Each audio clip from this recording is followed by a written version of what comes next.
Bonjour à tout le monde, je suis Sabine Guina, je suis chef de projet amiante chez Claisance. Claisance qui fait partie, c'est un bailleur social qui fait partie du groupe Action Logement.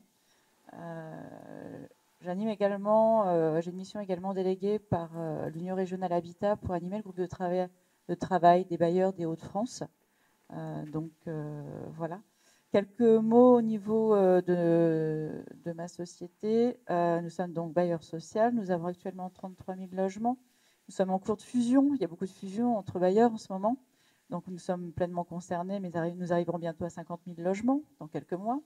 Nous sommes sur 8 départements, essentiellement sur les Hauts-de-France, une dizaine d'agences, environ 500 collaborateurs. Et donc, un de nos sujets sur lesquels nous sommes assez actifs, c'est le risque amiante. Donc voilà, nous intervenons régulièrement, dès que l'on peut, pour faire part un petit peu de notre métier aussi, de nos contraintes, parce que je pense que pour réussir à avoir une bonne gestion du risque amiante, tous les maillons de la chaîne a son importance et il faut qu'on communique entre nous. C'est souvent le manque de communication qui fait que chacun est un peu dans son univers et on n'emploie pas forcément les mêmes termes, on ne se voit pas forcément les mêmes choses et donc du coup, c'est vrai que c'est les contraintes de ceux qui se trouvent avant nous et après nous qui font que tout ça fonctionnera mieux, en tout cas au niveau de ce risque-là. Donc notre métier premier, c'est bien améliorer nos logements tout en garantissant la sécurité de tous. En fait, c'est un de nos objectifs. C'est pas faire des travaux pour faire des travaux ou gérer l'amiante pour gérer l'amiante. C'est vraiment l'amélioration des logements. Alors je dis ça parce qu'effectivement, on fait du neuf, mais quand même la majorité de nos travaux se font au milieu occupé et se font sur du patrimoine ancien, donc concerné par le risque amiante puisque construit avant 97. Voilà, donc à la base, c'est vrai que je ne venais pas du monde des bailleurs sociaux. J'ai un parcours un peu atypique de mon côté puisque je suis de formation chimiste à la base. J'ai fait du désamiantage quelques années et voilà maintenant 6 ans que j'ai été embauchée à plein temps pour gérer ce risque amiante chez un bailleur social qui était assez innovant à l'époque. Et un de mes objectifs, c'est de réussir à trouver toutes les solutions pour ne plus se dire on ne fait pas parce qu'il y a de l'amiante. Voilà. Ce qui était un peu le cas il y a 6 ans, en tout cas chez nous. Et donc, c'est de trouver des solutions pour pouvoir quand même permettre l'amélioration et du bien-être de nos locataires, en fait. Donc, concernant nos responsabilités, la réglementation, j'ai voulu un petit peu recentrer parce que c'est, on va dire, notre quotidien. L'évaluation des risques du donneur d'ordre, donc diagnostic amiante et plomb selon le cahier des charges et le périmètre des travaux. Donc j'ai bien marqué selon le cahier des charges aussi, puisqu'on a une politique un petit peu particulière chez nous. Et donc c'est à la fois le cahier des charges travaux et le périmètre des travaux sur lequel que l'on doit donner au diagnostiqueur pour pouvoir faire sa recherche, matériaux amiantés ou pas. Je vous expliquerai un petit peu plus après, nous, notre politique interne concernant cette partie-là. La classification des travaux, c'est également une de nos responsabilités, de savoir si c'est des travaux qui vont être hors champ amiante, intervention sur ou à proximité des matériaux pouvant libérer des fibres d'amiante, ce qu'on appelle vulgairement sous section 4, et des travaux de désamiantage ou d'encapsulage, où là, on a une certification d'entreprise qui est nécessaire. Le but pour nous, dans tous les cas, c'est de sécuriser les intervenants et nos locataires, et c'est l'absence d'exposition à des fibres d'amiante. Ce qu'on craint le plus, c'est la mise en danger d'autrui, clairement. Ce n'est pas forcément un manquement à la réglementation, parce que je pense que la réglementation a été écrite pour éviter justement d'exposer les gens. Donc nous, on est vraiment reparti de la base en disant on ne veut exposer personne. Et donc, c'est à partir de là où on a un petit peu construit toute notre politique et nos actions. Donc, nos contraintes et nos constats. Donc, ce qu'il faut savoir, c'est qu'en majorité, les bailleurs sociaux, enfin les bailleurs et donneurs d'ordre, demandent à faire des travaux en milieu occupé. Pourquoi? Parce qu'on manque déjà de logement pour loger nos locataires, parce que pour des raisons économiques évidentes, c'est pas toujours évident de pouvoir sortir les locataires de leur logement, enfin de vider des bâtiments pour pouvoir faire les travaux de réhabilitation notamment. Alors quand je parle plutôt réhabilitation, mais il y a également des programmations de travaux et également l'entretien courant. C'est-à-dire qu'on parle souvent réhabilitation parce que c'est les gros travaux, à la limite c'est les travaux qui sont peut-être plus faciles à mener et à gérer que les travaux d'entretien courant, où là, c'est des entreprises, des petits artisans qui viennent au coup par coup chez nos locataires ou entre deux locataires. Mais tout le monde est soumis à la même réglementation pour autant et à les mêmes difficultés. Donc du coup, lorsqu'on travaille, comme il y a beaucoup de travaux en milieu occupé, on est quand même soumis au code de la santé publique, puisque il n'y a pas que des travailleurs sur place. Donc on jongle un petit peu avec les deux. Ce qu'on a également constaté, on a des acteurs avec des lacunes concernant la gestion du risque amiante, alors à tous les niveaux. On travaille ici avec des architectes, avec des maîtres d'œuvre, donc des coordonnateurs sécurité. L'amiante, on connaît bien le monde du désamiantage à la limite. Le désamiantage est plutôt pas trop mal géré. Par contre, on a vraiment des grandes lacunes, tous, même les donneurs d'ordre, concernant la sous-section 4, les interventions. C'est-à-dire la majorité des travaux qui sont faits sur le patrimoine au final. Parce que des travaux de désamiantage, on n'en fait pas tant que ça. Souvent, on s'en préoccupe la majorité des cas, soit pour atteindre l'objectif travaux et qu'on ne peut pas passer à côté, ou soit lors de la démolition du bâtiment. Et là, on n'a quand même pas les mêmes contraintes. Les contraintes sont quand même moins élevées, puisque les bâtiments sont, dans ces cas-là, souvent libres, donc sans occupants. Donc, il y a un manque de prise en compte des contraintes des uns et des autres aussi. C'est pour ça aussi que on est membre du réseau A+, et pour pouvoir faire le lien entre les différents acteurs et apporter notre parole pour qu'on nous comprenne mieux. Et c'est un peu le vie ma vie, quoi. Et en même temps, chacun des membres explique également leur quotidien. Et ah oui, c'est vrai qu'on n'avait pas vu ton métier et tes contraintes aussi de la même façon. Et donc, c'est beaucoup plus facile après, lorsqu'on communique entre nous, de savoir le nombre de fois où j'ai entendu des donneurs d'ordre en disant j'ai un diagnostic, mais c'est n'importe quoi.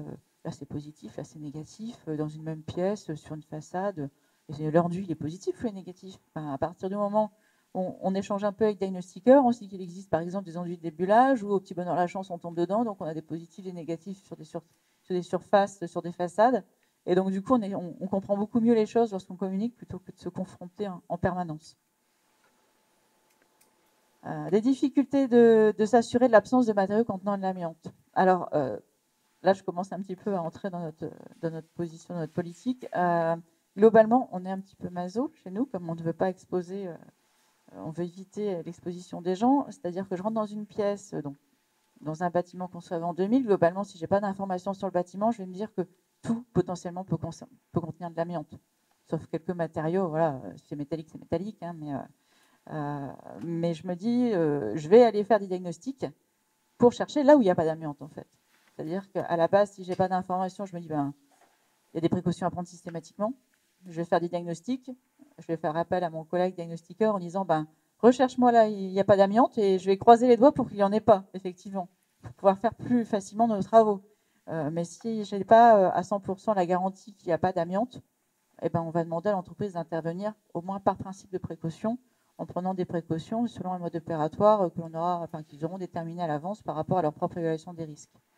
Donc ça, on met un peu les pieds dedans, puisque c'est un autre sujet à l'heure actuelle des métiers de la sous-section 4 et leur performance, on va dire, au niveau de la gestion du risque amiante.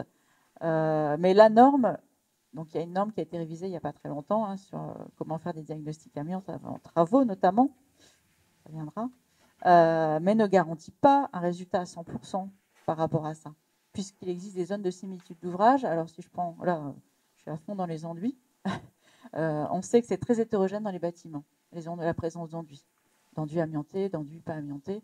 On a eu des retours d'expérience, nous, où on a eu dans un même logement un plafond de chambre qui était amianté et celui d'à côté, une autre chambre, non amiantée. Alors que les diagnostiqueurs, souvent, étaient plutôt à dire pièce sèche, pièce humide au sein d'un même logement, zone de similitude d'ouvrage. Pour toutes les pièces sèches, zone de similitude d'ouvrage, pièces humides, zone de similitude d'ouvrage, idem. Donc, nous, on fait difficilement, même si la norme l'autoriserait par rapport au diagnostiqueur, parce qu'on sait que ce n'est pas si simple que ça. On ne sait pas, on n'a pas l'historique de nos bâtiments de façon générale, on ne sait pas quel entretien courant a été fait dans les années 70. C'est un bâtiment qui a été construit avant 70. Il n'y avait peut-être pas initialement dans le bâtiment, mais on a peut-être rajouté lors des travaux qui ont eu lieu dans les années 70. Et donc, par rapport à ça, on est à quasiment automatiser la sous-section 4 pour certains types de travaux, tels que des réhabilitations électriques, alors des petits trous un petit peu partout dans le bâtiment. On va être directement cahier des charges avec présence d'amiante par principe de précaution donné à l'entreprise. Ils n'aiment pas trop ça, mais pour autant, la réglementation, je pense, à la base, a été faite pour sécuriser les gens et donc faire des diagnostics pour leur prouver qu'il y a de l'amiante et leur dire, bon ben, voyez, il y a de l'amiante, il faut faire attention. Mais oui, mais quelquefois, on part quelquefois à l'inverse en disant, ben, prouvez-nous qu'il y a de l'amiante, faites un diagnostic. On marche un peu sur la tête et on n'est pas vraiment sur un principe de prévention dans ces cas. On a déjà eu des cas où on a eu des diagnostics dans un bâtiment. J'ai un collègue qui n'a pas forcément suivi la politique interne et à un moment a dit, moi j'ai des travaux de chauffage à faire, donc tous les réseaux de chauffage à repasser jusqu'aux parties privatives. D'accord, je fais en sous-section 4 dans la partie privative, mais dans les parties communes, le diagnostiqueur va venir avec moi et en plus, comme tu me dis que la norme, bon, c'est pas sûr à 100%, je vais lui dire, bah, ça passe là, là, là, là, donc à chaque fois qu'on va faire un trou, il va faire un prélèvement. Sympa, comme ça les trous sont déjà faits par le diagnostiqueur. Hein, c'est déjà fait. Donc il s'est amusé à faire ça. Résultat du rapport, du positif, du négatif, du positif, du négatif. Enfin, bref,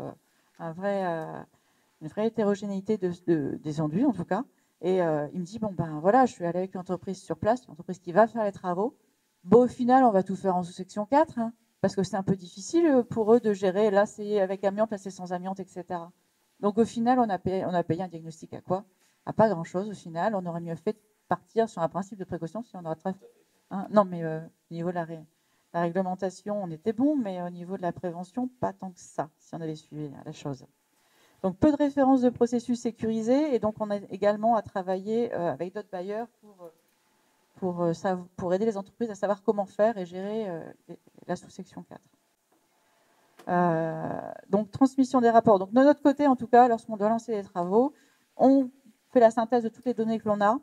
On transmet toutes ces informations au diagnostiqueur, également le cahier des charges travaux, et on lui dit, bon bah là, vous allez pas tenir compte du cahier des charges si on fait des réhabilitations électriques, puisque de toute façon, on va le faire en section 4 pour ces travaux-là. Donc les enduits, ne les cherchez pas plus que ça. On va juste conserver les données qu'on a déjà des précédents diagnostics, puisqu'on peut reprendre les données des précédents diagnostics si on est sur la même zone, sur la même localisation et sur le même matériau. Et faites-nous juste un complément, par exemple à des ouvertures de portes que l'on va créer ou des choses très compliquées à gérer sur chantier, en croisant les doigts pour espérer qu'il n'y a pas de l'amiante. Au niveau cahier des charges, donc du coup, ce qu'il faut bien se rendre compte, c'est qu'on met beaucoup, alors ça, un grand appel à tous les maîtres d'œuvre en disant les bailleurs ne mettent généralement présence du risque amiante dans leur cahier des charges travaux. Donc on demande aux entreprises de monter en compétence pour pouvoir gérer ce côté-là, ce qui n'est pas simple. Ce qui n'est pas simple parce qu'il y en a très peu qui sont performantes lors de leurs interventions. Et on essaie, dans la mesure du possible, de limiter le désamiantage. Pourquoi? Parce qu'en milieu occupé, c'est compliqué, parce que c'est cher, et parce que ce que l'on veut atteindre, c'est un objectif travaux et pas désamianter tous nos bâtiments. Retirer des sols amiantés alors qu'on a les enduits amiantés partout dans le reste du bâtiment, il n'y a pas énormément d'intérêt. Ce n'est en tout cas notre position. Donc privilégier la sous-section 4 à la sous-section 3 afin de limiter les contraintes avec le locataire, limiter l'émission des fibres d'amiante, optimiser les coûts chantiers. Section 3, réfléchie et non systématique, étude pour désamiantage uniquement pour atteindre l'objectif travaux, ce que je vous ai dit tout à l'heure. Avec l'architecte, généralement, il fait un premier jet des travaux, on fait un diagnostic, on regarde les diagnostics, et là on demande, est-ce qu'il n'y a pas un plan B avec la cloison que vous vouliez casser, là, qui est amiantée, vous ne vouliez pas la laisser tout compte fait? Trouver une autre solution peut-être pour réussir quand même à optimiser les travaux. Donc voilà, sous-section 4 professionnelle et processus métier adaptés. Donc ça, c'est vraiment notre cheval de bataille à mener dans les mois qui arrivent. De recherche de processus adaptés, facile à mettre en œuvre, ça j'en ai déjà parlé. Donc on fait des mesurages sur des chantiers, donc on participe activement, on a un groupe de travail interbailleurs, on est 17 bailleurs sur les Hauts-de-France à mener des campagnes de chantier de mesurage pour alimenter la base de données Carto, pour pouvoir avoir des références sur des processus d'intervention donnés, pour pouvoir servir de référence demain aux entreprises de travaux et que l'on se pose moins de questions, et ce qui devrait aider toute la chaîne, on va dire, des intervenants. homogénéiser les pratiques et délivrer ces retours d'expérience en centre de formation pour une montée en compétences des entreprises de sous-section 4, donc les entreprises électriciens, plombiers, etc., qui interviennent sur des matériaux amiantés. Et ça, c'est vraiment une grosse lacune à l'heure actuelle, puisqu'il y a très peu de centres de formation qui préconisent des processus d'intervention et qui les aident dans cette voie-là. Donc voilà pour ma partie. Pour la parole du bailleur, enfin parole donneur d'ordre plutôt. Alors c'est vrai que ça n'engage que ma société, ce que je vous ai dit là, mais je pense que c'est une réflexion qui arrive à être commune petit à petit avec les différents échanges que l'on peut avoir avec nos collègues